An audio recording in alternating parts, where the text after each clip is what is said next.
Aujourd'hui, j'essaie un sport qui a longtemps été réservé aux arts du cirque, le cerceau aérien. C'est l'un des arts aériens les plus anciens, mais de plus en plus utilisé comme méthode d'entraînement. Le principe est simple. On grimpe dans un grand cerceau de métal, semblable à un hula hoop, qu'on suspend au plafond et dans lequel on fait des acrobaties.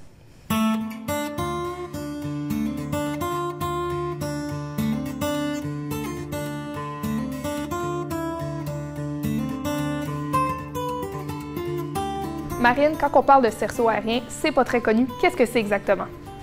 Ça vient du cirque. On voit ça beaucoup dans les cirques, tout ce qui est aérien. Puis ça vient aussi de la gymnastique.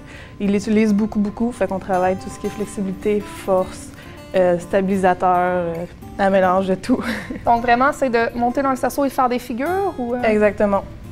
Il y a moyen de faire des figures, il y a moyen de faire des chutes, il y a moyen de faire, même à partir du sol, de remonter dedans. Dans les cirques, on peut les monter, les descendre. Le cerceau, la hauteur monte. Nous autres, c'est sûr qu'ils restent bloqués là, mais on peut faire tout pareil.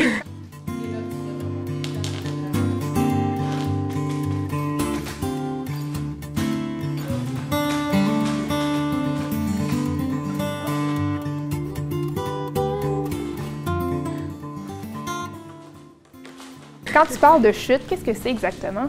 Moi, j'imagine juste une chute tombée en bas du cerceau, là. Ben, t'évites de tomber en bas du cerceau. Le but est de rester dans le cerceau, mais tu fais vraiment une chute à partir de ton cerceau. Fait que, mettons, tu vas monter en haut, puis tu vas chuter jusqu'à l'étage en bas. Ah, OK. Est-ce que le but, à la fin, c'est vraiment de toujours monter, faire une figure, descendre, monter, descendre, ou c'est vraiment de rester en permanence dans le cerceau? Ben, le but, c'est certain que c'est de rester le plus possible dedans, d'aller faire une chorégraphie, d'enchaîner des mouvements, parce que monter et descendre, c'est très beau, mais c'est rester dedans puis travailler en l'air qui devient difficile. Est-ce que c'est la partie la plus difficile, la chorégraphie dans un cerceau? C'est d'enchaîner, oui. C'est vraiment d'aller enchaîner plusieurs morceaux, de pas redescendre, de faire une figure, de remonter, de tourner sur côté, oui. Fait que c'est ça qui est le plus difficile parce que c'est ça qui demande tout. C'est là qu'on va venir travailler absolument tous les muscles. Et quand tu es à l'aise, tu lâches les mains. Tranquillement. Trouve ton équilibre avant de lâcher. J'imagine que ça travaille beaucoup les muscles du corps, sûrement les bras beaucoup. Les bras, les abdos. Est-ce que ça demande une bonne coordination, question de... Il faut vraiment être un acrobate ou ça s'adresse vraiment à tout le monde? Ça s'adresse à tout le monde. C'est le niveau qu'on commence, le premier niveau. Puis ça va être vraiment juste de monter dans le cerceau les premiers mouvements. Puis c'est ça, ça va vraiment aller en augmentant. Ça s'adresse à tout le monde. OK. Les cours, ça se passe comment? On arrive, on monte directement dans le cerceau ou on s'échauffe avant? Ou est-ce qu'on fait que du cerceau tout le long? Ou... Non, on arrive, on s'échauffe, on va faire un petit peu de musculation pour renforcer les bras, les abdos justement, les jambes aussi. Puis après, on va aller toucher dans le cerceau. Fait qu'on a à peu près 25 minutes d'échauffement puis de muscu. Qu'est-ce qui te plaît vraiment là-dedans?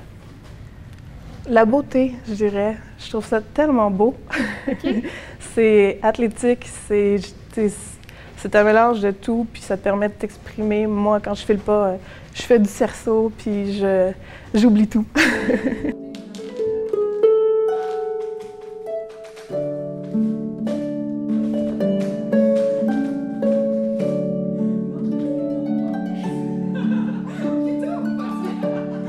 J'aime vraiment le côté artistique du cerceau, c'est vraiment très agréable. J'ai adoré me suspendre par à peu près toutes les parties du corps, c'est fou. Mais je risque d'avoir des bleus demain parce que ça fait un petit peu mal quelquefois, mais c'est franchement une belle méthode d'entraînement. Vous pouvez suivre les activités de Love Pole Dance Fitness sur leur page Facebook.